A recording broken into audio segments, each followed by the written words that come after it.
Bom dia, irmãos e irmãs ouvintes da FM Padre Cícero, dicas de saúde chegando para você viver melhor. Eu sou Péricles Vasconcelos, médico clínico do aparelho digestivo. Programa Dicas de Saúde há muitos anos na sua FM Padre Cícero, antes comunitária, levando sempre saúde, bons hábitos de vida incentivados sempre pelo nosso programa. Boa alimentação, sem muitas gorduras, sem muitos doces, açúcares, atividade física para todos, largar os vícios, principalmente o fumo e o excesso de álcool e outras drogas, ir ao médico sempre que estiver doente. Não guarde doença. O médico está encarregado de descobrir e orientar o que fazer. Estou aqui com Josianberg, nosso amigo, o nosso operador de som e áudio.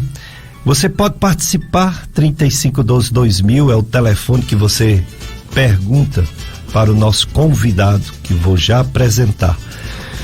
Você faz sua pergunta por áudio, você faz sua pergunta escrito, ou mesmo falando com o Josianberg.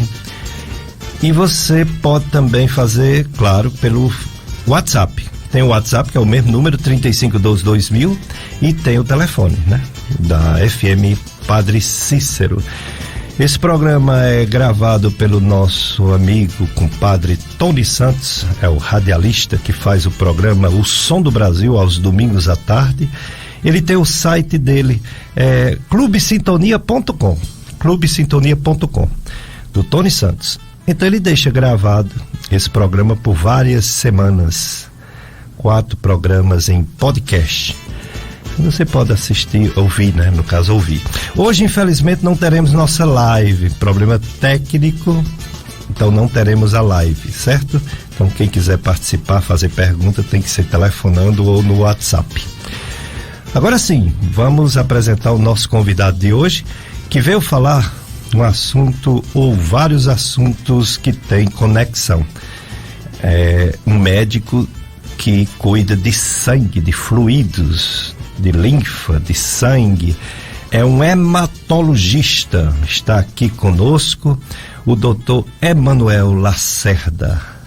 Dr. Emanuel Lacerda é médico hematologista e veio falar sobre anemias, veio falar sobre leucemias, veio falar sobre as doenças hematológicas, que são muitas, é um universo, é muita coisa, é uma especialidade médica.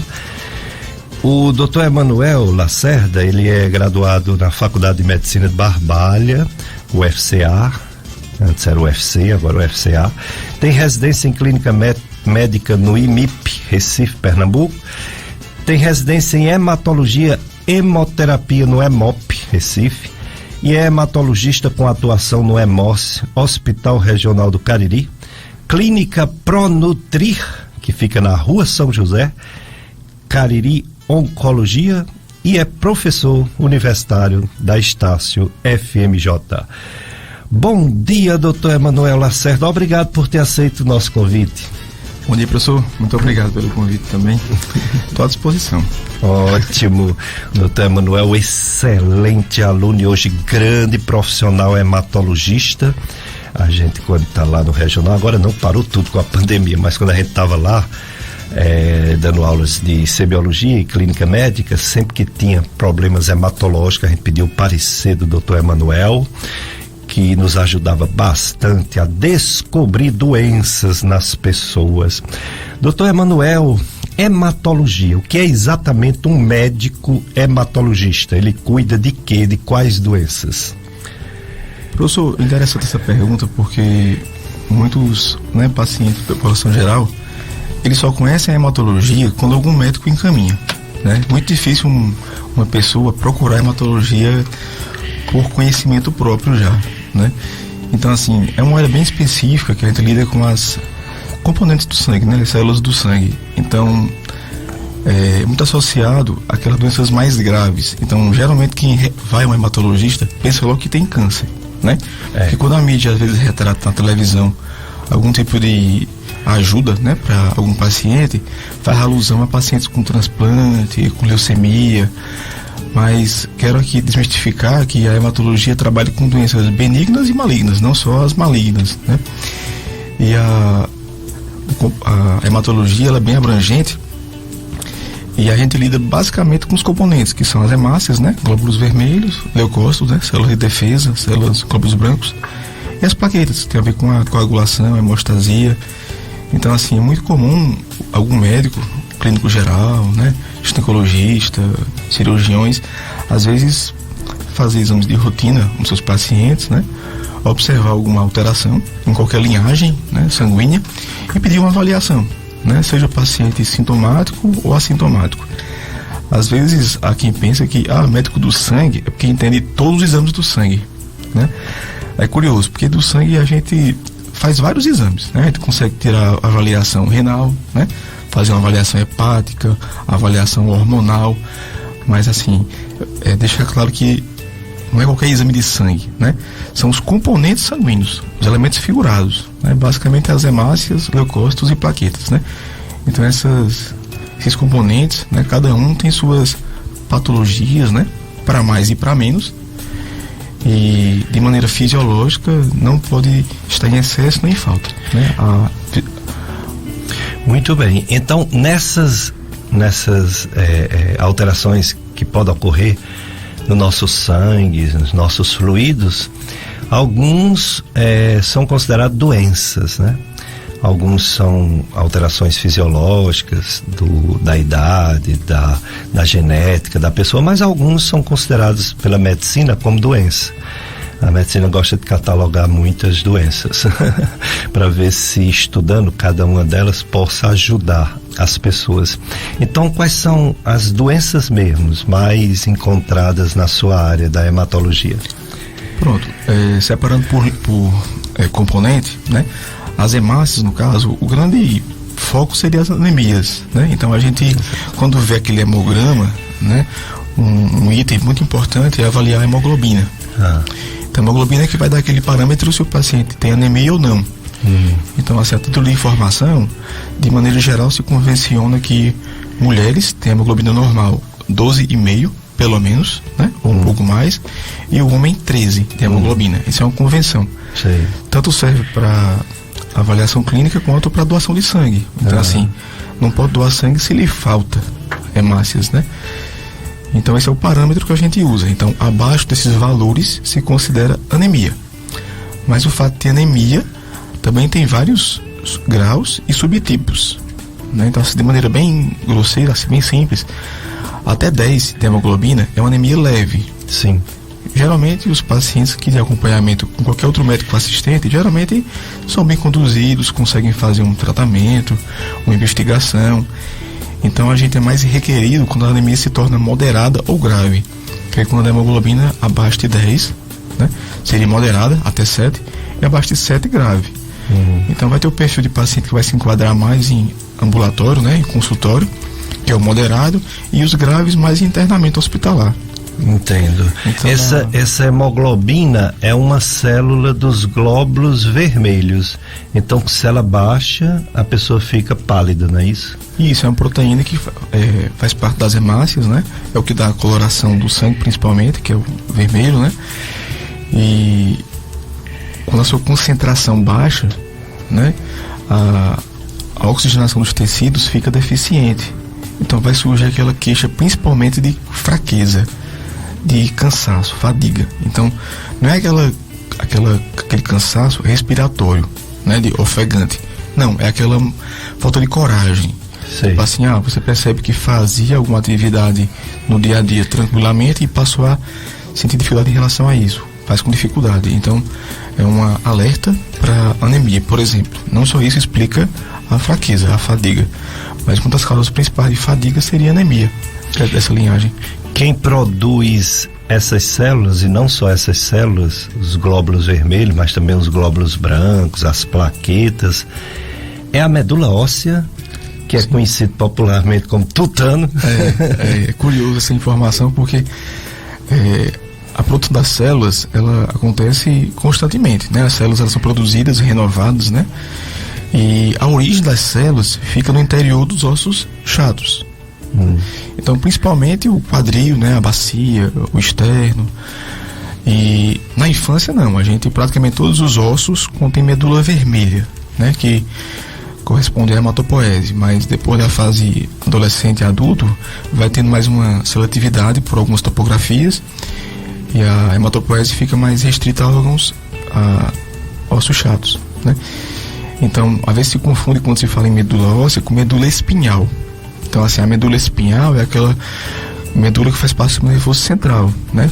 Que fica no interior da coluna vertebral. Então, quando se fala em medula, lembra logo da parte neurológica, mas não. A medula que a gente fala é o interior de ossos chatos. Sim. Que, literalmente, quando o pessoal fala assim de interior, é o tutano realmente. Gostoso. De boi, né? De boi. Todo animal tem, né? Esses ossos chatos, sim, e tem, sim, o tutano, né? Todos os mamíferos. E realmente é bem gostoso. Mas o que explica, por exemplo, uma pessoa que tem anemia não ser doente da medula? Tem doenças que também levam a essa anemia? É o seguinte, anemia, assim, é um mundo, né? Quando a gente fala, paciente tem anemia, você não conseguiu dizer nada praticamente, porque tem várias causas, né? Etiologias. Então, por exemplo, geralmente se pensa nos casos mais graves, que são aqueles medulares, mas na prática a maioria são casos leves, secundários. Por exemplo, só em ter uma alimentação deficiente, por exemplo, em ferro, com o tempo vai fazer falta. Então, sem o ferro, que faz parte da hemoglobina, vai causar uma anemia. Então, assim, a anemia ferropriva é até a mais comum, por sinal. Então, é um dos motivos de ter anemia que não envolve medula óssea. Então, a medula óssea é como se fosse o trabalhador. Então, ela está lá em ação. Mas se faltar o substrato, costumo comparar com uma obra. Então, se eu vou fazer ali um muro, né, uma casa, se faltar o tijolo, eu não consigo subir aquele muro, por mais que eu tenha o trabalhador. Então, o ferro seria mais ou menos uma comparação com esse tijolo. Então, se a pessoa falta esse substrato, vai ter anemia. Não é o mais comum. Mas, por exemplo, para o sangue ser feito com qualidade, né, a hematopoese, também tem que ter outros nutrientes. Vitamina B12, por exemplo, ácido fólico, tem que ter uma boa regulação hormonal, né, tireoidiana, por exemplo, também. E as causas de anemia mais, digamos, mais raras, né, é que a gente envolve as genéticas, né, que tem a alteração de nascença da hemoglobina, por exemplo, anemia falciforme, talassemia, são as que mais causam repercussões clínicas desde o nascimento. Por isso que se faz o teste do pezinho, já que é uma doença mais grave, é importante diagnosticar na infância, no nascimento. Isso. Também temos anemias, por exemplo, hemolíticas, que são aquelas que as hemácias na circulação sofrem quebra. Então, assim, são alguns exemplos de anemias que não envolvem a medula óssea primariamente, né? Elas estão no periférico. Quando ela envolve a medula óssea, geralmente são os casos mais graves e que tem correlação com câncer, com neoplasia. Seja primário, porque o câncer se desenvolveu ali na medula óssea, ou porque o câncer infiltrou a medula óssea. Então, tem essas duas opções que geralmente explicam a alteração de anemia pela medula óssea. Mas lembrar que são as menos comuns, porém são as mais graves. Entendo. Nós estamos na FM Padre Cícero, programa Dicas de Saúde, eu, Josianberg. Você já sabe que o médico é de sangue. O médico é de sangue, é um médico hematologista, é o Dr. Emanuel Lacerda, médico hematologista. Então você pode fazer sua pergunta para ele sobre diversos temas relacionados com a hematologia: anemias, leucemias, linfomas, doação de sangue, né? E é interessante, você falou sobre a hemoglobina, a anemia quando está abaixo, né? A anemia, a mulher 11,5, 12, 12,5 e homem 13, 13,5, 14. Essa diferença é por causa do tamanho da pessoa, do homem e da mulher, ou outros fatores, por exemplo, a menstruação influencia nisso? Perfeito, é justamente isso. Então, devido à mulher ter o fluxo menstrual, né, que é fisiológico, é regular, Então ela tem sempre um déficit um pouco negativo em relação ao homem. Então por isso se tolera um nível um pouco abaixo do que o homem para a hemoglobina. Aí tem laboratório que não faz essa diferença, uma mulher, é um problema, né? Quando eles colocam os valores de referência e a pessoa, em vez de confiar no médico que vai levar o exame, quer logo saber o que tem, abre o exame. Quando abre o exame, olha lá a taxa e diz, oxe, espera ainda, aqui está dizendo que o normal é 14, 15, eu tenho 12, tô lascada, e não era. Realmente tem uma variação discreta entre algumas referências, mas o consenso hematológico, nossa portaria da hemoterapia, ela estabeleceu esse limite, né? Então 12,5 para mulher e 13 para homem. Entendi, muito bem. Atenção, empresários da região do Cariri, começa o ano anunciando sua marca, produto ou serviço na FM Padre Cícero. Conheça nossos planos de mídia promocionais para 2022.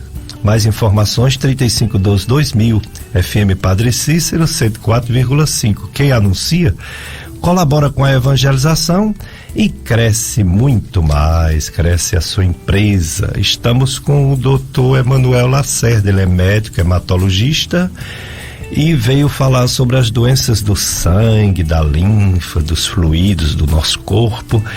Veio falar, por exemplo, de anemia, já está falando sobre as anemias, que, como ele falou, são diversas, né? Pode não ser uma doença, mas pode ser uma consequência de outro problema, de outra doença, né? E aí os glóbulos vermelhos, as hemácias, eritrócitos, né? Eles baixam, né? Isso. Eles baixam, seja por deficiência de ferro, outros elementos, né? Outros elementos também podem influenciar, né? Vitaminas. Isso, pode faltar o substrato para a produção, pode ter uma falha na produção, que seria intrínseco da medula óssea, né? Sei. Ou destruição periférica, por exemplo, e também as causas genéticas, né? Então um defeito genético, que é a formação da hemoglobina vai ser defeituosa. Basicamente as mais comuns, né? A falciforme e a talassemia. Aí você falou do ferro, das vitaminas, parece que o complexo B é muito importante, né? A B12 é fundamental. A B12. É fundamental, porque ela faz parte da divisão celular. Então, quando falta esse substrato, a célula cresce, querendo se dividir, né, querendo fazer a mitose, e não consegue. Então, é por isso que se fala de anemia megaloblástica, que faz alusão a essa falha na divisão celular. E qual é a maior fonte de B12? Quais são os alimentos que mais contêm essa B12 para não faltar? Boa pergunta, viu? A B12 é uma fonte apenas animal. Apenas animal? A não ser que seja suplemento. Perfeito, justamente. Então, assim, a gente não tem como suprir a B12 sem uma dieta de fonte animal. E ferro? Ferro é o que principalmente que tem ferro? Também animal? Também é fonte animal. Vegetais tem uma certa proporção, mas não é de melhor absorção, nem de tão grande concentração. Então, assim, fisiologicamente, é um indício que a gente carece de ter uma alimentação à base de animal. Não quero fazer aqui polêmica em relação a quem opta por ser vegetariano, né, vegano, mas a gente percebe que com o tempo uma alimentação restrita dessas fontes traz anemia como consequência. Eu já vi estudos praticamente provando, que estudos médicos prova e não prova. Prova hoje e amanhã desprova. Mas eu vi estudos quase que provando que o vegetariano e o vegano têm uma vida mais saudável e menos doença do que os carnívoros, né? Porém, eles têm que fazer essa reposição, né? B12 que não tem. É verdade. Na alimentação deles, eles não comem nada animal. É verdade. Tem esse viés da alimentação.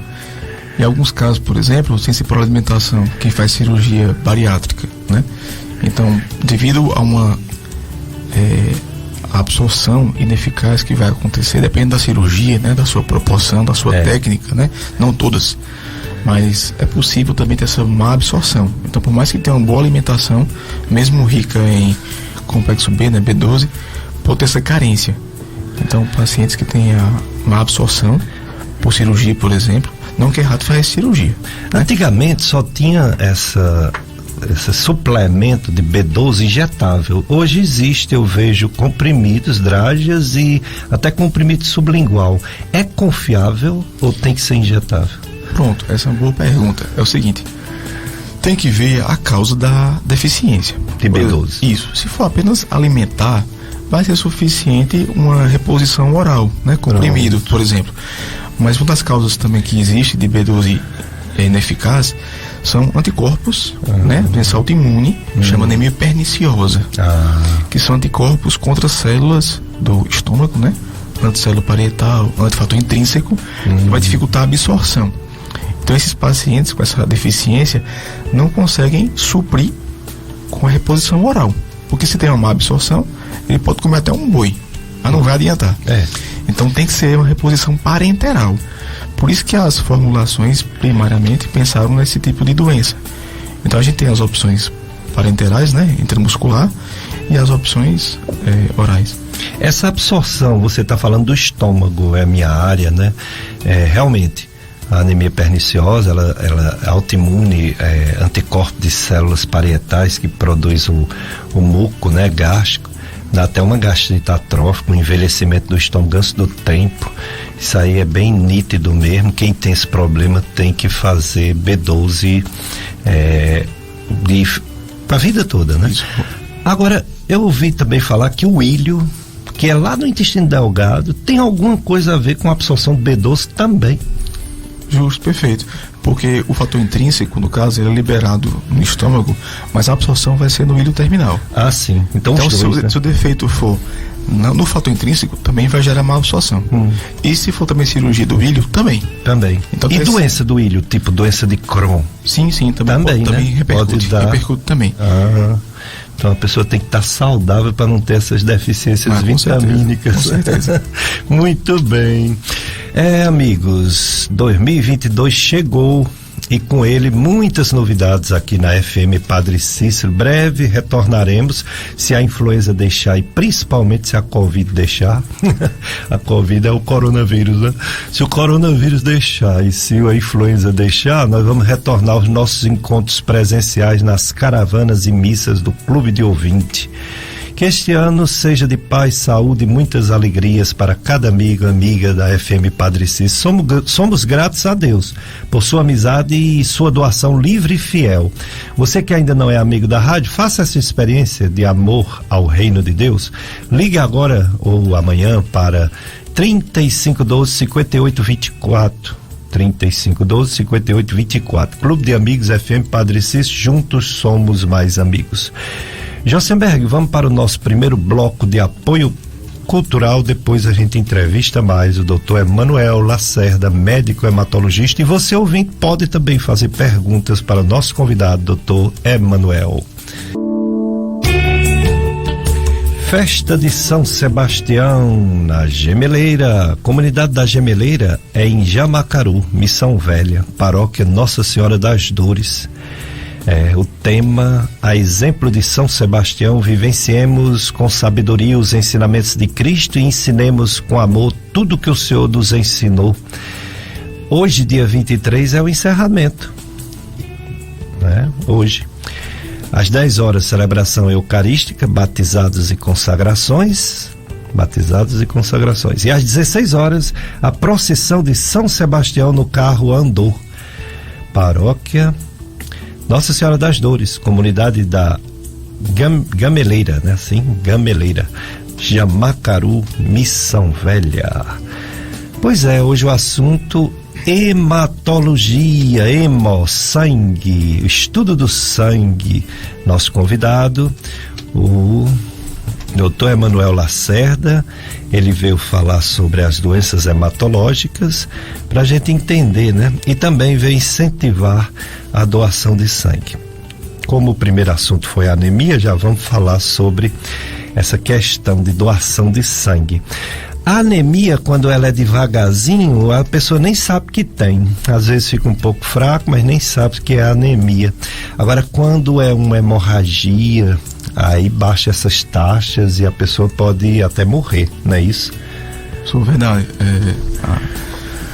Quando a anemia ela é crônica, né? Ela é lenta, traz geralmente menos sintomas. Às vezes o paciente só descobre com exames de rotina, né, um check-up, mas aquela anemia que é tipo um sangramento mais agudo, seja ele digestivo, por exemplo, né, alto ou baixo, ou acidentes, né, traumas, acidente, né, colisões, causas externas, né, arma de fogo, arma branca. Então, uma perda de sangue aguda deixa o paciente bastante sintomático, né, mesmo com níveis até maiores do que em pacientes crônicos. Então, o grau de tolerância acaba sendo bem diferente. O líquido do nosso corpo, que a gente chama de volume, ele não pode ser baixado muito, né? Com a perda, por exemplo, a hemorragia. Se baixar muito esse volume de líquido do corpo, o sangue, por exemplo, a pessoa pode ir a óbito por esse mecanismo de perda de sangue, né? Sim, isso é o choque, né? O choque hipovolêmico, né? Então, assim, quem trabalha com trauma principalmente, né? Cirurgia geral, que pega muito paciente pós-traumatizado, estima a porcentagem de perda de sangue e sua repercussão clínica, né? Porque cada vez que perde mais sangue, vai ter que compensar o batimento cardíaco, vai repercutir na pressão. Então chega um momento que o sistema cardiovascular não consegue compensar essa perda sanguínea. Por isso que em hospitais, né, de emergência se requer sangue à disposição de imediato, né? O negativo, né, que é para evitar reações, para poder compensar e evitar o óbito. Mas nesses hospitais de emergência, quando o paciente com hemorragia grave chega, não tem o sangue lá, ele solicita no hemócio, né? Para chegar rápido. Como é isso? É o seguinte, hospitais de grande porte, né, que tem mais ou menos transfusões 60 por mês, por exemplo, já é interessante ter uma agência transfusional no hospital. Com o sangue já esperando o paciente. Que é o caso do regional, né, de Santo Antônio. Muito bem. Então são hospitais que já tem lá uma agência, né, que é como se fosse um núcleo do hemócio. Então lá vai ter técnicos de laboratório que mexem com a parte de doação de sangue, vai ter bolsas disponíveis, né, A, B, O, né? Então o politrauma geralmente se usa o O negativo, porque não dá tempo de fazer prova de compatibilidade. Então já fica à disposição para esses casos mais urgentes. O negativo, que é doador universal, né? Perfeito, isso mesmo. Isso. Aí, vamos imaginar seja um hospital de menor porte ou mesmo um hospital de grande porte que eles estão organizando lá para trazer o sangue. Se coloca líquido na pessoa para manter um pouco esse líquido do corpo enquanto chega o sangue, não é isso? Sim, justo. Em hospitais que mais distante, menor porte, né, que não tem uma agência interna, vai ter essa dificuldade, mas pode tentar compensar essa perda de volume com líquidos, né? Então o soro fisiológico, o Ringer, vai tentar compensar de maneira provisória essa perda. Perfeito, hidratar a expansão volêmica, né? Isso, vai tentar compensar. Mas dependendo do grau de perda de sangue, de volume, não vai ser suficiente. Então o choque ele tem vários graus, né? De 1 a 4. Então geralmente os quadro mais grave, né, precisa de reposição sanguínea de imediato. Os hemós, todas essas unidades de sangue, eles precisam de sangue constantemente, porque os acidentes são inúmeros, seja acidentes de trânsito, seja doenças que causam hemorragia. Então há uma necessidade enorme. Como está o aporte, os doadores de sangue aqui no Cariri, por exemplo? Como está? Está sendo suficiente ou há períodos em que há necessidade de campanhas para aumentar? Nossa região é abençoada. Graças a Deus. Padre Cícero é o grande tutor dessa bênção para nossa região. E a gente sempre foi farto de sangue, né? Então, assim, é até comum, muitas vezes, as bolsas de sangue da região suprir Fortaleza. Ajudar. Isso é um ponto bem curioso. Interessante. Às vezes se acha que o interior é insuficiente, mas não, ainda às vezes até supre a capital. Claro, nesse momento que a gente está passando de pandemia, que não quer acabar, né? Então dificulta a doação porque limita os doadores em termos de saúde mesmo, né? Uma pessoa que gripou, que teve uma doença recente, acaba se inibindo de doar sangue. Naturalmente, nem pode, né? Tem que esperar o tempo de recuperação. Então isso faz com que o estoque às vezes fique alerta, né? Nunca teve falta.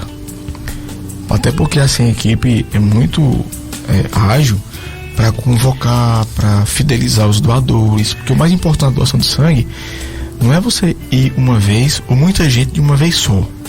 mas a continuidade, você se fidelizar, doador voluntário, né, anônimo, altruísta, para manter os estoques, porque a gente não sabe quando vai precisar de sangue. Claro, tem momentos que infelizmente requerem mais, tipo tempo festivo, né, carnaval infelizmente já é esperado um pouco mais de demanda, acidentes, né, traumas, feriados, né, assim, imprensados, tem esse viés.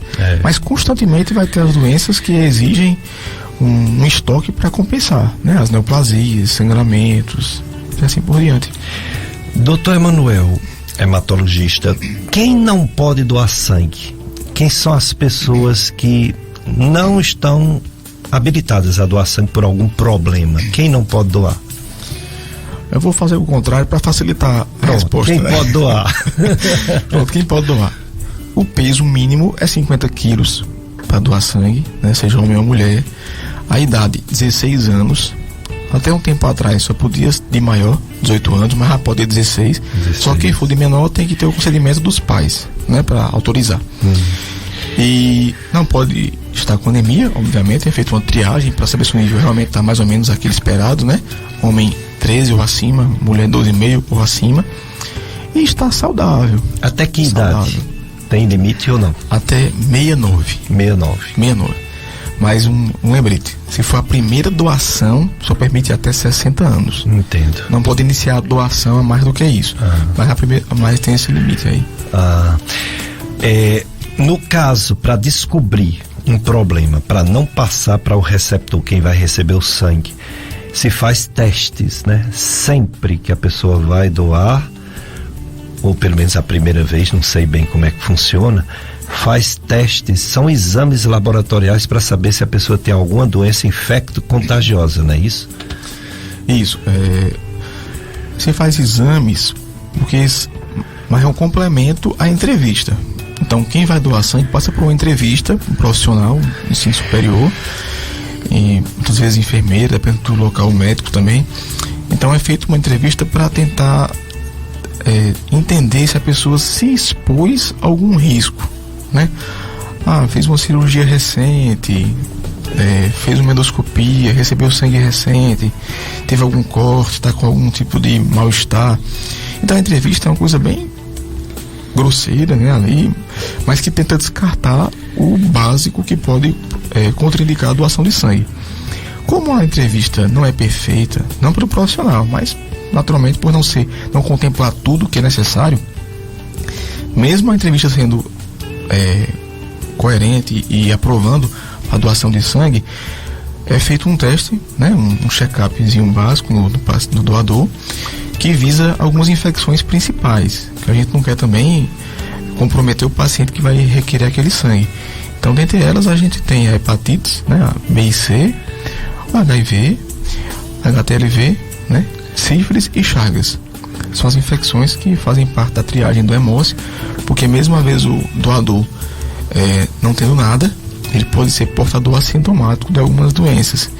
Então, mesmo sem querer prejudicar, mas é importante fazer essa triagem para diminuir o risco de infecção, né? Propagar a infecção para algum paciente. A pessoa vai em jejum ou não tem isso para doar sangue?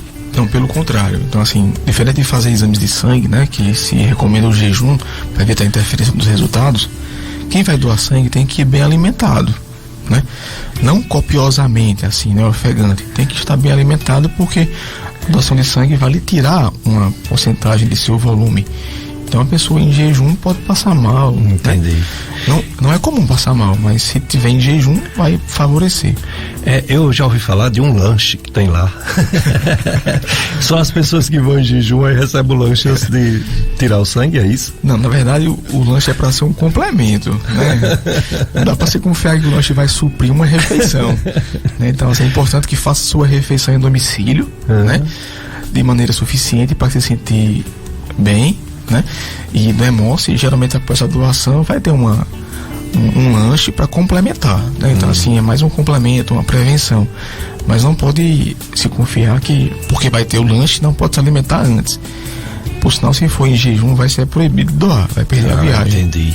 E o local, quando não tem campanha, no Juazeiro é o Hemocentro, no Crato é o próprio Hemose. Na verdade, o Hemose regional é do Crato, né? Juazeiro é um núcleo do hemócito do crato. É núcleo, mas assim, pela população acaba tendo mais doadores do que o próprio crato, que é a central. Entendi. Mais uma, sobre esses exames, logicamente são confiáveis. Quem doou sangue antes de 1983, os testes para hepatites não eram bons, então muita gente pegou hepatite B e C na década de 80 e 70. Hoje é bem mais confiável, né? Inclusive de HIV, né? Verdade. Infelizmente a gente tem alguns pacientes que adquiriram infecções naquela época, né? Porque receberam sangue, hemocomponentes, né? Que tinha infecção. Não era por mal, são as limitações do período, né? Então, assim, por muito tempo se usava teste sorológico. Então, assim, agora com a Covid, o pessoal passa a entender que existe um tempo para aquele anticorpo se desenvolver. Então, uma pessoa que recém adquiriu uma infecção, se eu for esperar que ele seja positivo só pelo anticorpo, vai demorar um pouco mais. Então, a pessoa assintomática, ela pode passar despercebido e passar uma doença pelo sangue. Mas hoje em dia a gente usa técnicas de PCR, né, chama NAT-PCR, que é para identificar o próprio agente, né, a parte genética. Então, se o doador tiver aquele vírus, por exemplo, é capaz de detectar antes que ele tenha anticorpos contra aquele vírus. Então acaba sendo uma janela bem menor. Então se estima que mais ou menos 3 a 5 dias já é possível diagnosticar um paciente com uma infecção viral assintomática. Muito bem, dicas de saúde, eu sou Péricles Vasconcelos, médico que está aqui aos domingos de 7 às 9, antes da missa das 9 horas, que é transmitida pela FM Padre Cícero. Estou com Josianberg, o operador de áudio e som, e você pode participar do nosso programa ligando 3512-2000, fazendo sua pergunta ao nosso convidado. Hoje é o Dr. Emanuel Lacerda, médico hematologista, médico de sangue, né? Veio falar sobre as doenças do sangue, anemia, leucemia, linfoma e outras. O pessoal às vezes confunde, o leigo confunde a anemia com leucemia. Quando recebe a notícia que está com anemia, fica logo assustado. A leucemia até pode ter anemia, mas a anemia não é leucemia, não é, doutor Emanuel? É curioso essa dúvida, porque tem essa dúvida realmente, pessoal. Os pacientes têm isso em mente. Porque a leucemia, né, para explicar um pouquinho a ordem, a leucemia leva à anemia, né? Assim, tem essa tendência de levar à anemia. Então, quando a gente vê aqueles pacientes mais graves, né, em quimioterapia, esperando transplante algumas vezes, o pessoal vê que eles estão com anemia e tem aquelas campanhas para doação de sangue. Então, às vezes o pessoal associa que quem vai requerer a doação de sangue por ter anemia é porque tem câncer, né? Mas é possível ter anemia por várias causas, como eu falei no começo, né? Várias causas de anemia existem, que não são apenas neoplásicas, né, por câncer, e que podem requerer transfusões, por exemplo. Mas quem tem anemia, dependendo da etiologia, não necessariamente vai adquirir um câncer, não. É porque o sintoma pode ser semelhante, que é a anemia. Entendi. Mas não necessariamente é igual. Já tem uma pergunta para o Dr. Emanuel, mas já que tocou no assunto leucemia é câncer, mas não necessariamente a pessoa vai morrer. Tem vários tipos, né, de leucemia, e nem sempre é tão grave que a pessoa está desenganada pelos médicos de forma alguma, né? Isso, é porque quando se fala em leucemia, geralmente na mídia, né, se faz alusão às leucemias agudas. Isso. Né? Então, por ser mais graves, elas exigem muitas vezes uma quimioterapia mais intensa, né? Cai o cabelo, deixa bem debilitado, dependendo de transfusões muitas vezes. E alguns casos requerem transplante de medula óssea para achar um doador compatível, seja familiar ou no banco de doação nacional. Mas também tem as leucemias crônicas, né? Então, hoje em dia, as leucemias crônicas, elas são passíveis de tratamento em ambulatório, né? Então, no consultório você consegue atender o paciente, ele vai receber a medicação para tomar em casa e vai conviver com aquela doença. Infelizmente, a gente não consegue falar em cura hoje em dia para leucemias crônicas, não consegue falar em cura, mas tem um controle muito bom com o medicamento. Então a gente diferencia, para ser mais assim técnico, a linhagem da leucemia. Então, para o leigo, a gente fala leucemia aguda e crônica. Certo. Mas a linhagem também pode ser duas, que é linfóide e mieloide. Então, ao todo são 4 tipos de leucemias, basicamente. Duas então, agudas e 2 crônicas. Isso, sendo que a leucemia linfóide aguda, linfocítica crônica, mieloide aguda e linfóide crônica, né? Linfocítica crônica. LLA, LLC, LMA, LLA. Sei. Então, uma pessoa com uma leucemia crônica, ela pode ter uma vida normal mesmo, não curando, e logicamente morrer de outra coisa e não da leucemia, né? Isso, perfeito. É como a gente costuma comparar com doenças crônicas, mas que não alarmam tanto. Por exemplo, hipertensão, diabetes, doenças que hoje em dia também não tem cura. Perfeito, a gente não tem cura e convive com medicamento. Então, essas leucemias crônicas, né, a LMC e a LLC, a LMC já adquiriu essa vantagem. O medicamento foi padronizado pelo SUS também e consegue tratar via ambulatorial só com comprimido. A LLC está em transição, então ainda se oferece uma quimioterapia um pouco mais agressiva, mas tem uma tendência já de aprovação de medicamento oral para ficar só acompanhamento de ambulatório. Então, sem os inconvenientes de internamento, de complicações e uma vida com melhor qualidade, melhor bem-estar, mesmo com tratamento. Muito bem. O Cícero daqui de Juazeiro, ele dá bom dia para você também, Cícero. E ele usa uma medicação chamada Marevan, é um anticoagulante, né?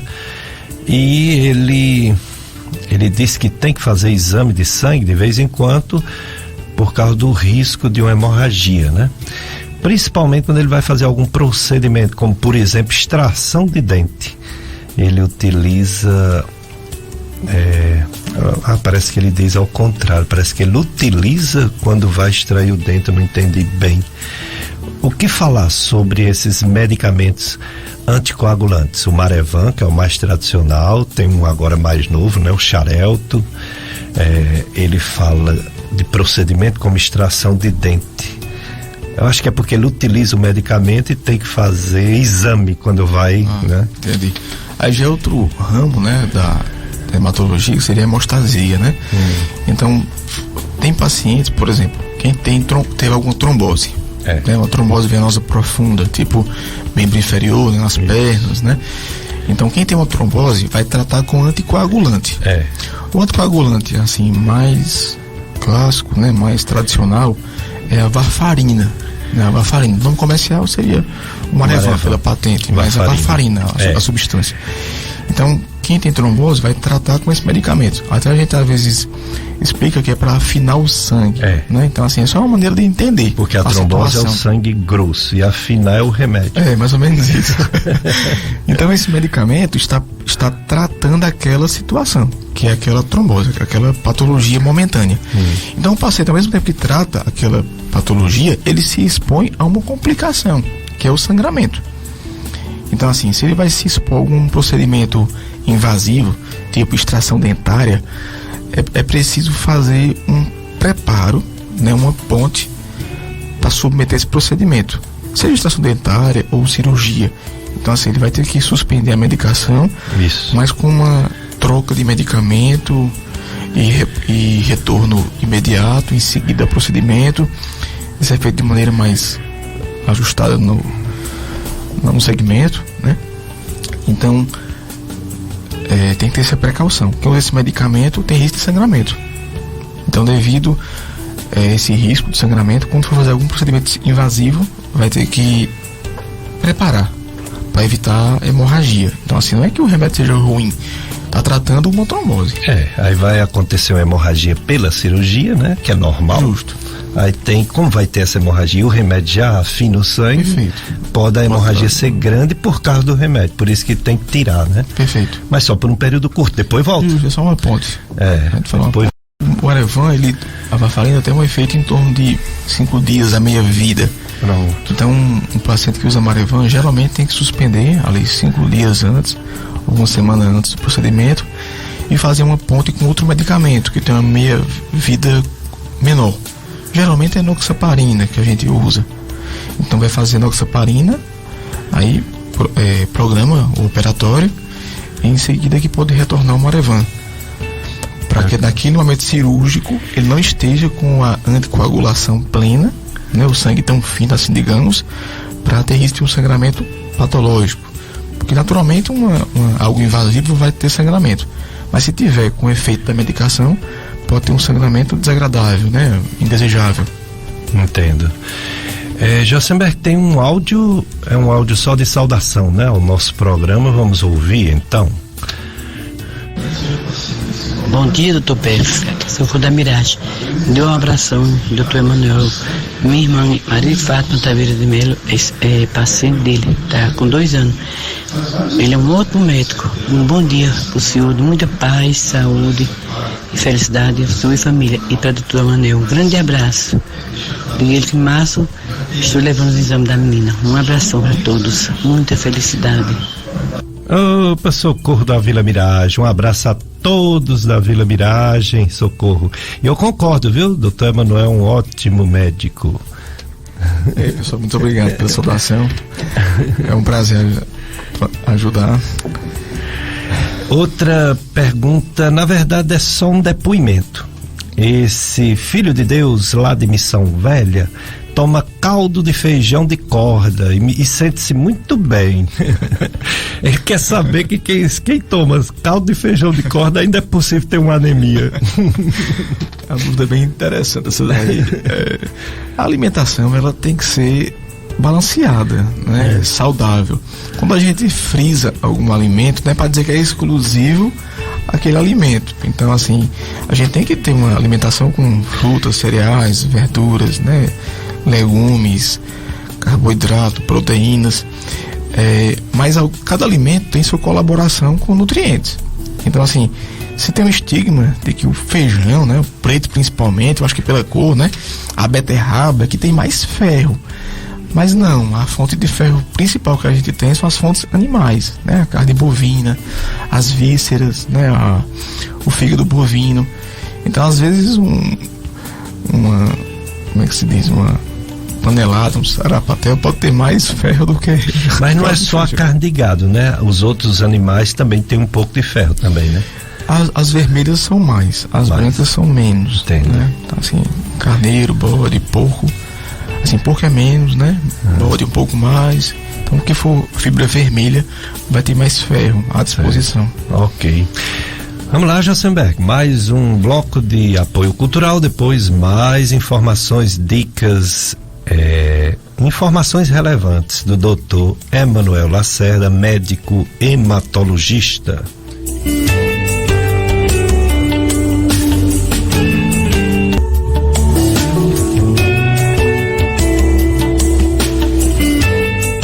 Dicas de Saúde FM Padre Cícero. Hoje é um dia que eu trouxe um grande amigo, um ex-aluno e um amigo, um médico competente, Dr. Emanuel Lacerda. Ele é médico hematologista, Hemócio, Hospital Regional, é professor universitário da Estácio FMJ e veio falar sobre anemias, leucemia, daqui a pouco linfoma, etc. Já tem perguntas para o nosso convidado, doutor Emanuel. A pessoa diz: bom dia, doutor, quando eu faço muito esforço, sinto-me cansada e tonta e com muito sono. O que poderia ser? É a Dark daqui do aeroporto em Juazeiro. Cansaço, tontura e sonolência quando faz esforço. Bem amplo, né, a situação. Bom dia, Dark. É o seguinte, é subjetivo assim a gente definir se isso realmente é patológico ou não, né? Porque assim é mais fácil saber se é uma doença se a pessoa, tipo assim, mudou o padrão, né? Então, assim, se a pessoa tinha aquela rotina e aguentava aquela rotina e passou a não suportar mais, aí é um indício que pode ter alguma alteração. Mas é um limiar muito subjetivo de paciente para outro, né? De pessoa para outra. Mas, assim, isso poderia ser, não falando que é, anemia, por exemplo, algum grau de anemia que pode estar incomodando o seu potencial de exercício físico. Pode ser, mas Às vezes você faz um hemograma e não encontra nada. Às vezes é questão de tolerância, né, de vigor físico. Então, assim, é passível de uma avaliação, mas não necessariamente seja por doença, né? Mas, puxando para a minha área, poderia ser algum grau de anemia que justificasse. Exato. Uma pessoa às vezes não faz atividade física e quando faz um esforço necessário por algum motivo, aí pode se sentir assim, diferente. Isso se não for doença. Mas é possível que seja um problema mesmo, como o doutor Emanuel falou, e só com uma avaliação de um clínico ou mesmo de um médico hematologista. Falar em atendimento, doutor Emanuel, além desses lugares que você colocou, do Hemos e tudo, você tem um consultório dentro da Pronutri. Pronutri é uma clínica que temos na Rua São José, anexo da Endoclinic, vizinho àquele antigo pronto-socorro que não existe mais, a Policlínica Pronto-Socorro, que agora é um estacionamento, né? Quase em frente à clínica também conhecida Provida. A Pronutri é uma clínica que tem diversos tratamentos até de câncer, né? Oncologia clínica, não é isso? Isso, a Pronutri, ela é uma filial de Fortaleza, né? Ela veio com a intenção de cobrir a parte de oncologia da região, e dentre a oncologia geral também tem alguns tipos de câncer hematológico, né? São bem menos do que a oncologia geral, mas o grupo ali, ele visa diagnosticar e tratar esses pacientes com câncer, seja hematológico ou não. Aí você faz a parte de oncologia hematológica, a doutora Sofia é uma oncologista clínica, né? Isso, aí tem também a doutora Sofia ótima, e tem os cirurgiões, né, também. Isso, cirurgião é uma equipe, também, né? Isso, uma equipe, nutrição, psicologia, abrange todos os pontos que requerem para o paciente oncológico. Muito bem. Tem outro áudio, Josenberg, vamos ouvir? Bom dia, doutor. Doutor, eu gostaria de saber, aqui é Cirilo, Sítio Trejano, que eu fiz um exame e o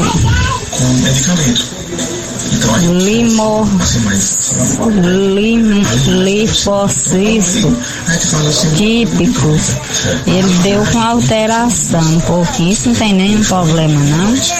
Ele deu 45 e 1.135, 1.350. Ele deu um pouco alterado, porque nesse risco que tem, ele deu já no vermelho. Isso não tem perigo, não? Ela pode ter uma vida normal.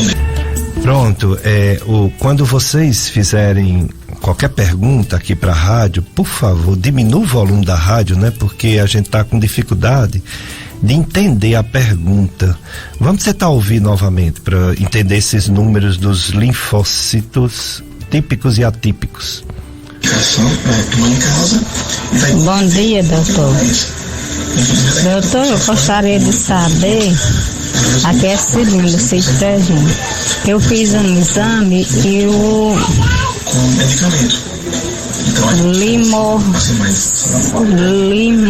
linfócito típico, ele deu com alteração um pouquinho, isso não tem nenhum problema não. Ele deu 45 e 1.135, 1.350. Ele deu um pouco alterado, porque nesse risco que tem, ele deu já no vermelho. Isso não tem perigo, não? Ela pode ter uma vida normal mesmo.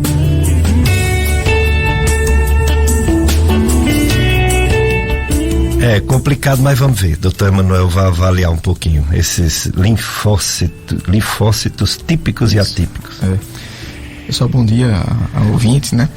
É o seguinte, eu quero aqui também deixar claro que exame é complementar, né? Então, assim, a gente nem sempre consegue concluir o diagnóstico só com um exame, né? Então, assim, Eu costumo falar que médico é um investigador, né? Detetive. Ele junta um quebra-cabeça. Né? Isso, a gente não é Deus, né? A gente comete erros. Longe disso. Com certeza. Ciência da incerteza, medicina. Com certeza. A gente tenta juntar as informações o máximo que pode para chegar mais próximo de uma conclusão, né? Mas assim, os exames têm parâmetros, né? Que são direcionamentos. Não quer dizer que porque um exame está fora da faixa é uma doença e vice-versa. Também tem doenças que tem um exame na faixa, porque cada doença vai ter a sua repercussão nos exames. Então, o exame é complementar, a gente faz um quebra-cabeça. Mas sobre o que ela perguntou, os linfócitos. Bem, se a senhora está bem, né, sem nenhuma queixa, nenhum sintoma, e for só para perguntar sobre o valor de referência, às vezes os laboratórios vão ter uma referência um pouco variada para linfócito, mas de maneira mais ou menos convencional, os linfócitos eles devem ser acima de 1000. A porcentagem vai ser correspondente ao leucócito total, mas de maneira absoluta, o linfócito acima de 1000, pelo que a senhora falou, se foi 1100, 1100, se eu não me engano, está na faixa de normalidade. Mas a gente não consegue fechar um diagnóstico só com essa informação. Mas, assim, por referência, está normal.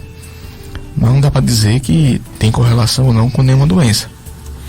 Exatamente. É muito bom o doutor Emanuel ter falado isso para a gente aproveitar e explicar para o povo. Tem gente que diz, eu não vou para médico não, vou fazer uma tomografia, vou fazer uma ressonância magnética. Os exames, eles não decidem qual é a doença que as pessoas têm. É uma avaliação do médico como um todo. O médico pergunta, faz uma história, examina a pessoa e pede alguns exames, como o doutor Emanuel falou, complementar. Um complemento. Esse complemento pode ajudar a chegar na doença ou não ajudar. O mais importante não são os exames, o mais importante é a consulta médica. Pela consulta médica, o médico já sabe o que é que a pessoa tem e ele quer uma confirmação através de exames. O exame pode confirmar ou pode não confirmar. Exame não é matemática, 2 mais 2 é igual a 4. Não, exame também pode errar e não é maldade de ninguém errar. É porque são números e números eles às vezes saem um pouco do padrão. Assim como as doenças, elas não são iguais. Então, confiar no médico que você escolheu, que ele vai juntar esse quebra-cabeça, como o doutor Emanuel falou, e tentar descobrir o que é que você tem para fazer uma melhora, um controle, um tratamento. Já a Cristina, doutor Emanuel, do bairro João Cabral, ela tem 58 anos, ela fala que tem problemas crônicos. E aí ela tomou a primeira dose da Covid-19 e passou o dia dormindo, depois tomou essa dose. Quando acordou, muito mal-estar. E com um fogo no corpo inteiro, um fogo insuportável. Ela quer saber o que é isso, é só da vacina mesmo, ela está com alguma doença. Bom dia também a ouvinte, a Cristina. Bem, essa questão da vacinação, com a Covid ficou mais aguçado, né? Informação sobre vacina. Mas a gente tem um calendário vacinal bem amplo, né? Desde o nascimento, e que a gente já cumpre, né? Com nossos filhos, né? As crianças, e que cada uma tem seu potencial de reação, né? Desde as mais leves às mais graves. Mas no geral, é esperado um certo mal-estar, moleza com algumas vacinas, porque você vai injetar em seu corpo um agente estranho, só que com potencial maléfico mínimo. Então o corpo vai dar sinais de produção de anticorpos, né, de imunidade, e que pode repercutir no seu organismo. Então as vacinas geralmente de vírus atenuado trazem mais sintomas do que aquelas de vírus não atenuados, né? Por exemplo, a vacina da febre amarela, por exemplo, é mais passível de reações, enquanto que uma vacina só geneticamente formulada tem menos reações. Mas assim, essas reações que acontecem mínimas não são preocupantes e geralmente mostram que a sua imunidade está em atividade, né? É um bom indício, por sinal. Já que é mexendo com a imunidade, quanto mais reação, parece que a vacina pegou, né? Porque vacina, não só dessa doença, mas das outras também, tem isso, às vezes não pega. Quando pega, parece que dá uma reação maior, né? Sobre vacinação, em crianças, que é a polêmica do momento, né? Tem um depoimento aqui de um médico pediatra, nosso amigo Dr. Nilo Jobson. Eu convidei para ele vir, não pôde vir, mas ele mandou um depoimento sobre vacinação em crianças. Ele diz, Dr. Nilo Jobson, que está recomendando as vacinas para todos os pacientes pediátricos dele, de acordo com a recomendação das sociedades brasileiras e cearense de pediatria, assim como recomendação da Sociedade Brasileira de Infectologia. Ele concorda com essas recomendações, ele admite que algumas reações das vacinas podem ser desagradáveis e até muito fortes, mas em relação à doença que é muito pior, ele recomenda, o Dr. Nilo Jobson, as vacinas. Tem uma outra pergunta para o Dr. Emanuel, é da dona Josefa. Ela quer que fale sobre o teste de falsização das hemácias. Seria esse termo mesmo? O resultado dela deu positivo e ela também falou que deu leishmaniose. A questão das hemácias, né, falciforme, a positividade de leishmania, que o doutor Emanuel comente. Bom dia também a ouvinte. Esse teste de falsização, ele é um pouco assim mais antigo, mas a intenção dele é avaliar quem tem a anemia falciforme. Isso. E quando é grosseira seria para isso, que é a alteração da hemoglobina, né? Mas o exame principal hoje em dia para ter essa dúvida é a eletroforese da hemoglobina, que a gente vai ver as cadeias, né, proteicas, e vai ter noção se tem alteração genética ou não. Então, assim, isso é o que ela fez, acho que foi só uma triagem, mas que para confirmar existe a eletroforese de hemoglobina. Para uma geração mais recente, que tem o teste do pezinho, já é passível de diagnosticar na infância. As gerações, acho que há mais de 20 anos, não teve esse privilégio de ser tão acessível quanto é hoje, e pode ter o diagnóstico mais tardio, atrasado, né? Porque não fez a triagem no Natal. Mas o exame principal seria a eletroforese de hemoglobina, que vai definir se realmente tem alguma hemoglobinopatia, seja falciforme, talassemia, as principais. Eu recebi aqui, hoje a gente recebe tudo, né? Por via redes sociais, né? Mas esse é bem sério, é do Hemorce, ligado ao governo do estado do Ceará, sobre novos critérios para doação de sangue. Então eu vou ler aqui para o Dr. Emanuel dar a opinião dele, se é isso mesmo, ou se a interpretação tem que ser bem precisa. Pessoas com diagnóstico ou suspeita de Covid-19 estarão aptas a doar 10 dias após a completa recuperação. Não é isso? A portaria que a gente se baseia para infecções, né, 2016, ela na época não diferenciava as infecções, né? Porque não tinha Covid ainda. Isso. Então, de maneira geral, se recomendava que após um quadro infeccioso, tive uma faringite, né? Uma sinusite, uma gripe. Então, após resolver os sintomas, até então se recomendava 2 semanas de repouso, descanso, para poder doação de sangue. Eu acho que a entidade agora, né, ela tentou encurtar mais o tempo para evitar a baixa de estoque. Exato, 10 dias, né? Pouca coisa, né? 14 para 10. Então, assim, de maneira genérica, a portaria recomenda 2 semanas, mas essa atualização, ela percebeu que vai ser mais prudente para ganhar mais estoque de hemocomponentes e não vai causar nenhum malefício ao doador, nem ao receptor. Outro item, eles dizem assim, que a pessoa que testou positivo sem sentir absolutamente nada, foi só curiosidade de fazer o exame e deu positivo, após 10 dias também já pode doar sangue. Isso, a gente já tinha noção até clínica, né, que as viroses de modo geral trazem sintomas entre 7 e 10 dias, né, dependendo da pessoa, do grau da infecção. Então é razoável, eu acho que por esse critério clínico, que 10 dias seja tolerável para não ter mais transmissão. Tem também um item que diz assim: você teve contato com caso positivo de Covid, porém o seu teste foi negativo. Após 7 dias já pode doar.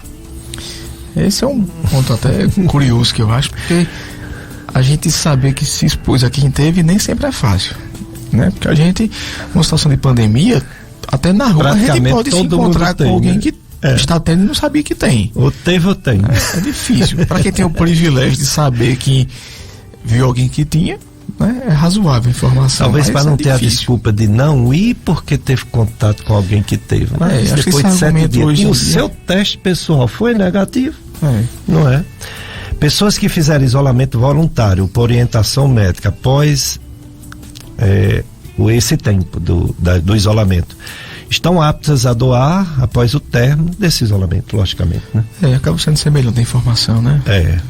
E os profissionais de saúde estão aptos a doar desde que estejam fazendo o uso correto de EPI, de cuidados, né, para não pegar Covid. Então, o doutor Emanuel concorda com as novas diretrizes da Hemóce Ceará. Com certeza. Faz parte, né? Você faz parte desse grupo, né? Bom, agora tem uma pergunta maior. Tem duas, aliás. Uma maior e uma menor. Vamos entender aqui. Primeiramente, parabéns aos médicos Dr. Pérez e Dr. Emanuel Lacerda. Muito obrigado por mim e por ele. Programa tão rico de conhecimentos e excelentes dicas de saúde. Por gentileza, se puder esclarecer uma dúvida, agradeço fortemente. Existe algum impedimento em termos de tempo para fazer doação de sangue para quem fez endoscopia com uso de sedativo? Porque da última vez que fui ao Hemocentro em Juazeiro, não passei na entrevista que a equipe de enfermagem fez. O questionário dizia que o prazo mínimo para quem fez endoscopia são 6 meses. 6 meses. Somente após esse período, após 6 meses da data da endoscopia, poderia voltar a doar sangue. É com muita alegria que acompanho nas manhãs de domingo o programa Dicas de Saúde. Deus cuide de vocês e família. Agradeço de coração e novamente parabéns. Assinado Luciano, paciente, meu paciente e fã do programa. Obrigado, Luciano.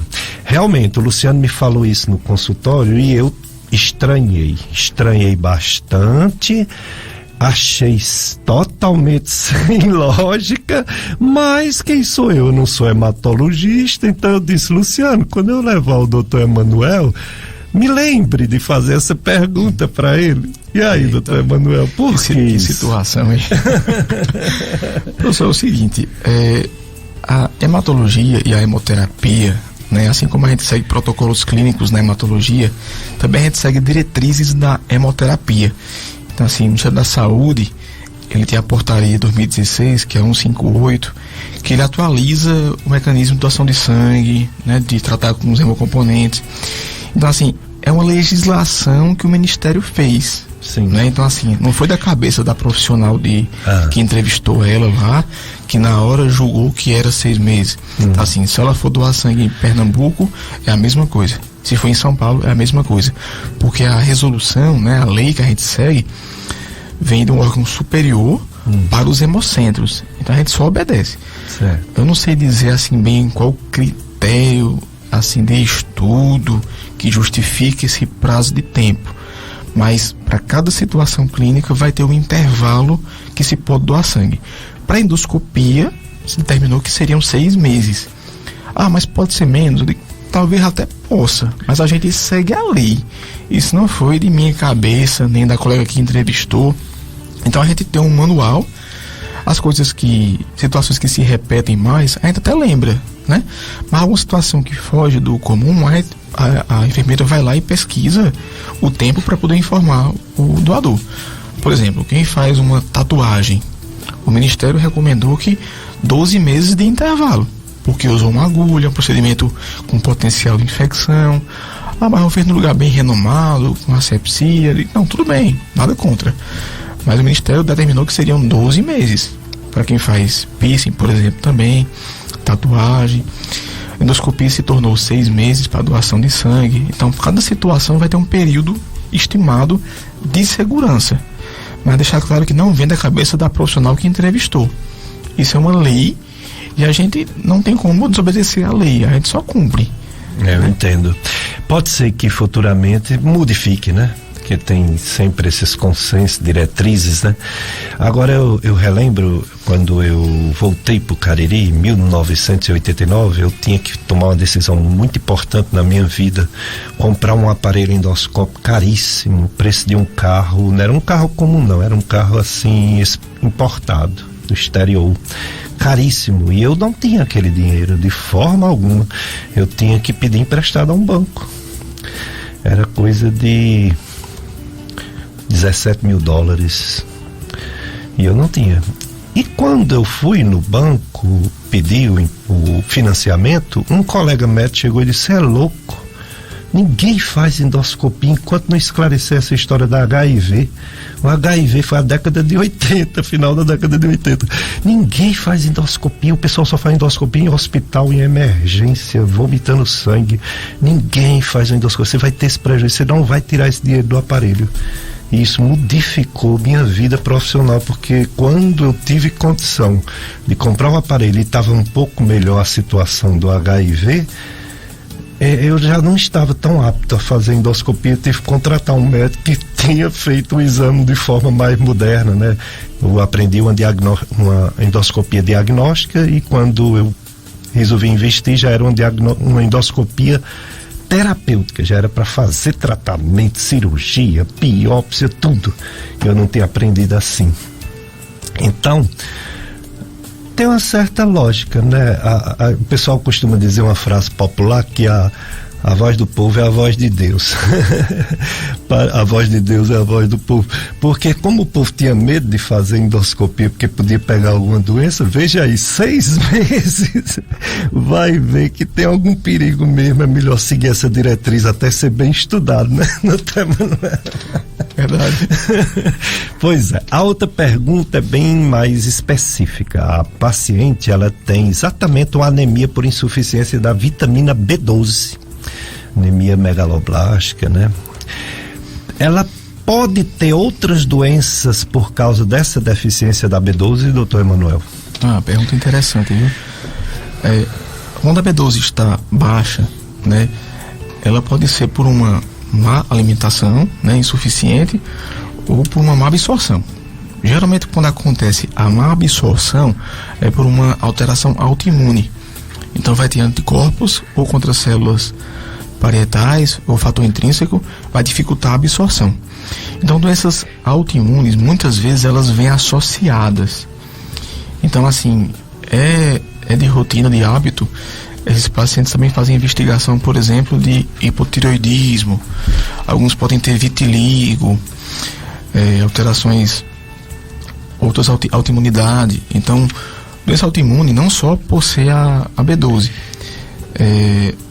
qualquer doença autoimune ela pode vir associada. Então, devido a isso, é possível que já tenha alguma alteração a mais ou que venha a desenvolver com o tempo. Então, mais ou menos o motivo seria esse, por ser uma doença autoimune, nada contra a vitamina, porque é uma doença não associada com algumas outras. Entendo. Vamos ao nosso mais um bloco de apoio cultural, Josenberg, depois mais doutor Emanuel Lacerda, médico hematologista. Dicas de saúde na sua FM Padre Cícero, daqui a pouco a missa, né, no santuário. Bom, pessoal, infelizmente a terceira onda, né, que eu falei há 2 semanas atrás que chegou e agora tá demais, tá um absurdo. Temos muita influenza, mas temos muito Covid. Em Juazeiro do Norte, boletim informativo da Secretaria de Saúde de Juazeiro do Norte, nós estamos com 1.737 pessoas em isolamento por Covid-19. 25 pessoas internadas. Pra vocês terem uma ideia, a semana passada, a média de internações eram 7 pessoas nos hospitais. Agora, aqui no Juazeiro, agora 25. E o número de isolamento social era em torno de... a gente perde até as contas.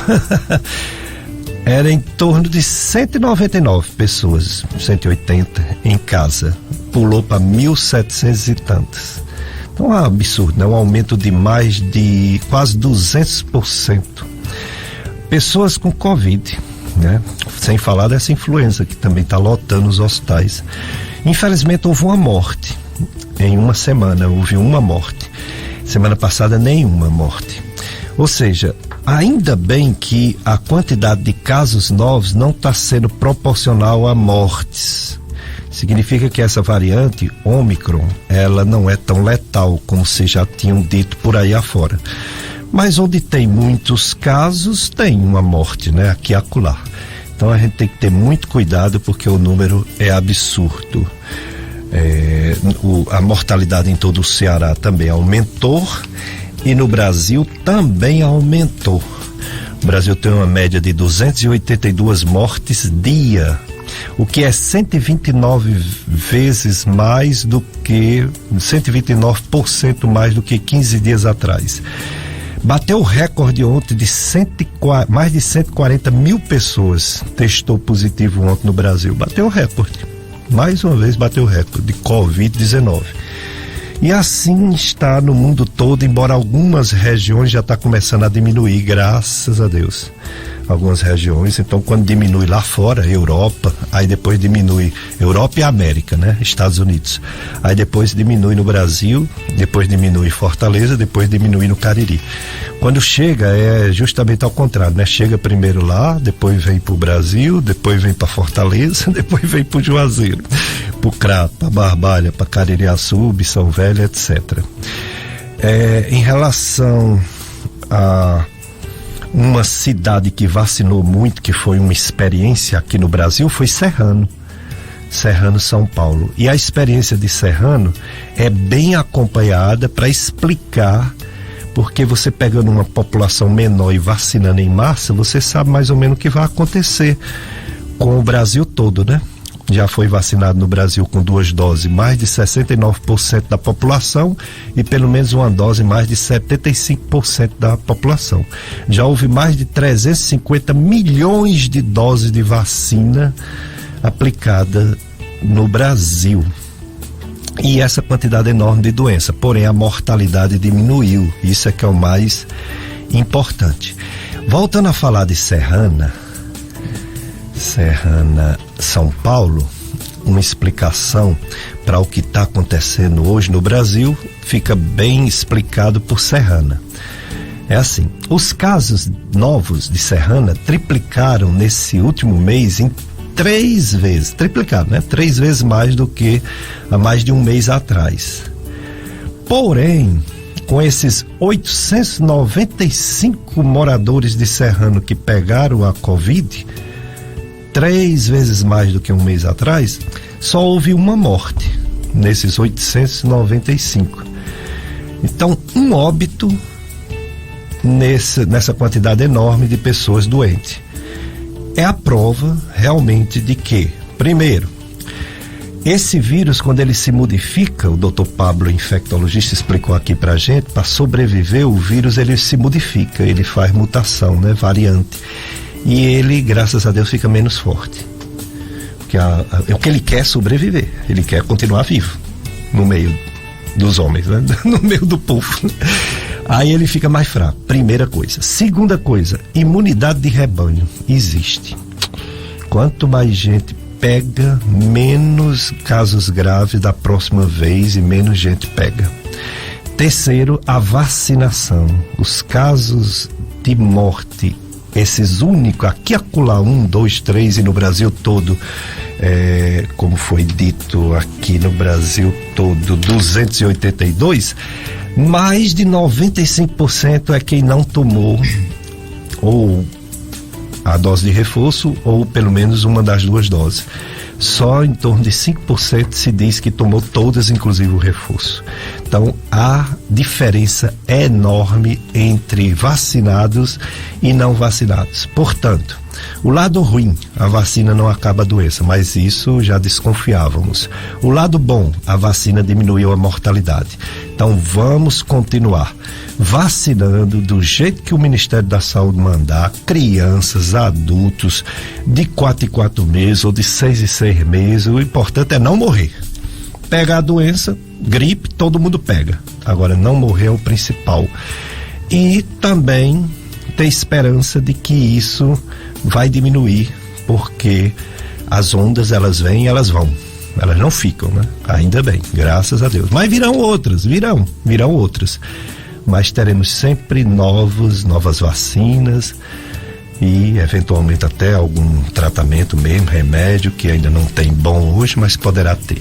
Então, máscara, todo mundo de máscara, isolamento social, se possível, trabalhar por necessidade, não se aglomerar, ficar se divertindo, todo mundo reunido, evitar festas populares, para ver se a gente consegue passar por essa terceira onda que estamos realmente no auge, né? No auge da terceira onda.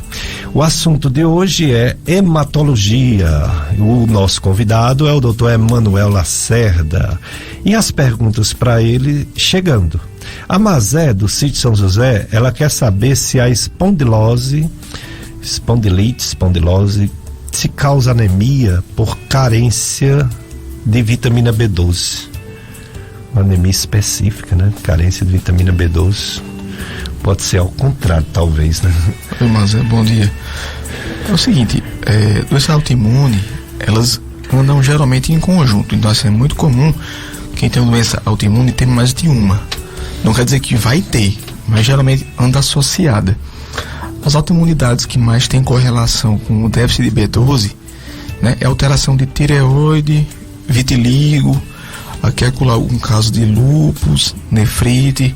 A espondilite não é das mais comuns, mas claro, por ser uma doença de autoimunidade, é possível estar associada. Eu não consigo afirmar que no seu caso tem uma correlação direta, mas é possível por ser um ramo também de autoimunidade. E a gente leva em consideração que seja espondilite, que é autoimune, mas se for espondiloartrose, aí não é autoimune, é uma consequência natural, né? A natural o envelhecimento natural, né? Das estruturas, né? Dos ossos, dos discos, leva à artrose da coluna, que é uma coisa que todo mundo terá ou já tem, né? Isso aí também entendi assim, espondilite é anquilosante, né? Agora, espondilite é que realmente autoimune, você tem uma, quando passa alguns anos aparece outra. E se for a anemia perniciosa, né, megaloblástico, deficiência B12, pode também ter, que ela é autoimune, né? Não é das mais comuns, mas pode ter uma correlação. Já a Valéria, do Parque Antônio Vieira, ela fala que em seu corpo apareceu umas manchinhas, já se consultou com o doutor Emanuel. E foi boa, olha aí, que maravilha. Que bom. Mas, depois de um tempo, voltaram as manchinhas. As doenças, elas são assim, né? Eu brinco com meus pacientes, não todos, claro, mas com os mais antigos, né? Que os mais novos, se eu for brincar, eles não querem mais ver minha cara. Que as únicas doenças que tem cura é aquela que você opera, joga o mal no lixo, joga a pedra da vesícula no lixo, então um tumor no lixo, ou então quando você tem uma doença infecciosa e o antibiótico dá certo. Pronto, não tem cura. Mas todas as outras, como você citou, diabetes, hipertensão, né? É tudo controle, né? Aí ela disse que voltou. Aí ela tomou o remédio passado, da outra vez. E percebeu também nos exames que a B12 está baixando.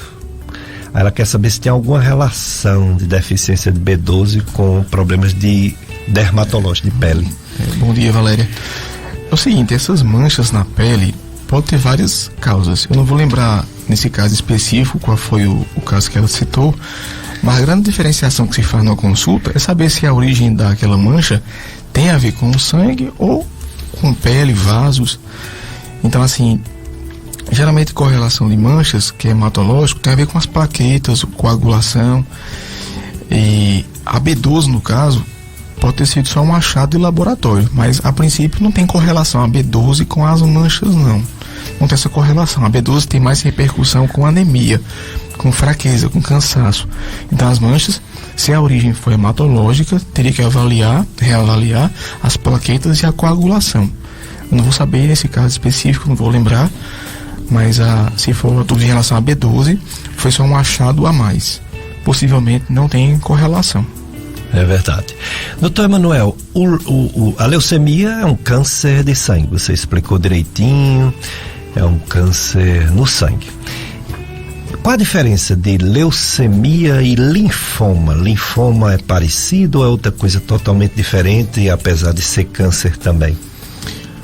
Pronto, é o seguinte, no hemograma, né, a gente vê lá os leucócitos, né, que são os glóbulos brancos de defesa, natural, fisiológico, bom, mas tudo tem que ter equilíbrio na medicina, nem pode ser menos nem mais, né? Então, as leucemias, né, os cânceres, seria a produção exacerbada dessas células. Então, não é porque está aumentado os leucócitos que vai ser benéfico.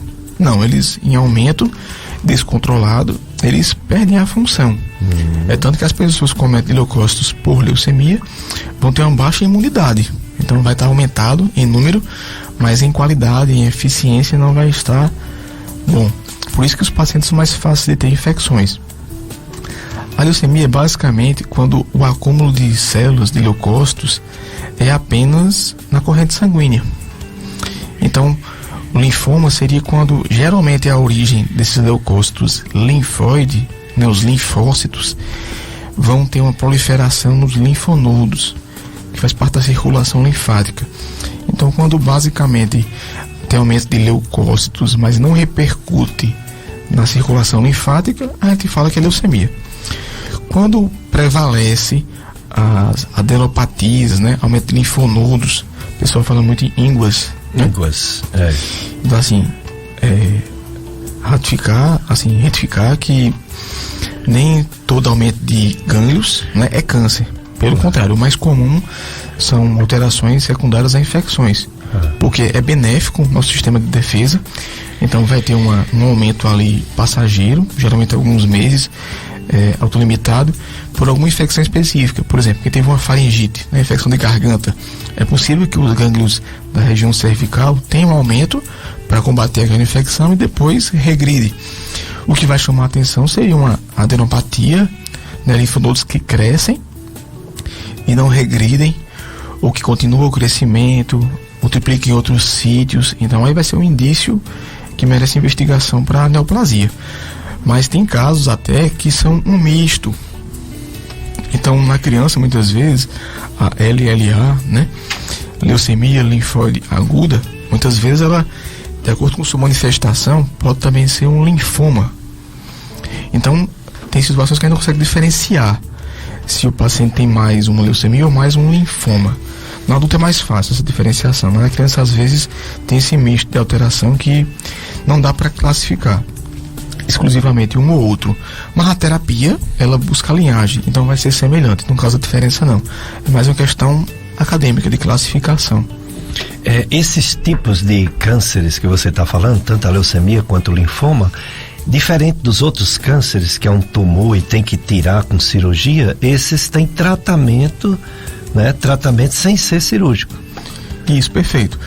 Diferente de um câncer de órgão sólido, né? Digamos um câncer no rim, um câncer no estômago, que você vai lá e retira, né? Muitas vezes com cirurgia, aquele câncer. Um câncer hematológico, ele está na corrente sanguínea, né? Então, assim, como é que você faz uma cirurgia para tirar o sangue do corpo? Impossível. De maneira bem grosseira, né? Mesmo se o gânglio tiver aumentado, o fato de tirar aquele que está maior não vai curar a doença, né? Justo, porque o gânglio que está cometido ali, não quer dizer que é só ele. Toda a circulação está comprometida. Então, geralmente se trata câncer hematológico, né, com quimioterapia, e se complementa muitas vezes os linfomas com radioterapia, mas no geral não se faz cirurgia, apenas para a biópsia. A biópsia é para diagnóstico, mas não visando a cura. Os linfomas, eles têm uma divisão com o nome de uma pessoa chamada Hodgkin, né? Hodgkin, não Hodgkin. Qual a importância de saber se o linfoma é Hodgkin ou não Hodgkin? Bem, a diferença clássica é porque o linfoma de Hodgkin, ele tem uma célula específica, né? O nome técnico é a célula de Luyt-Steinberg. É uma célula que provoca uma inflamação ao seu redor, tem um melhor prognóstico, tá? E geralmente acomete mais a cadeia axial. Então, o que seria isso? É mais a região do pescoço, né? A região supraclavicular, do tórax. Então, tem um melhor prognóstico e tem uma célula mais específica ao diagnóstico. Então, quando o linfoma não é de Hodgkin, todos os outros entram no outro bloco.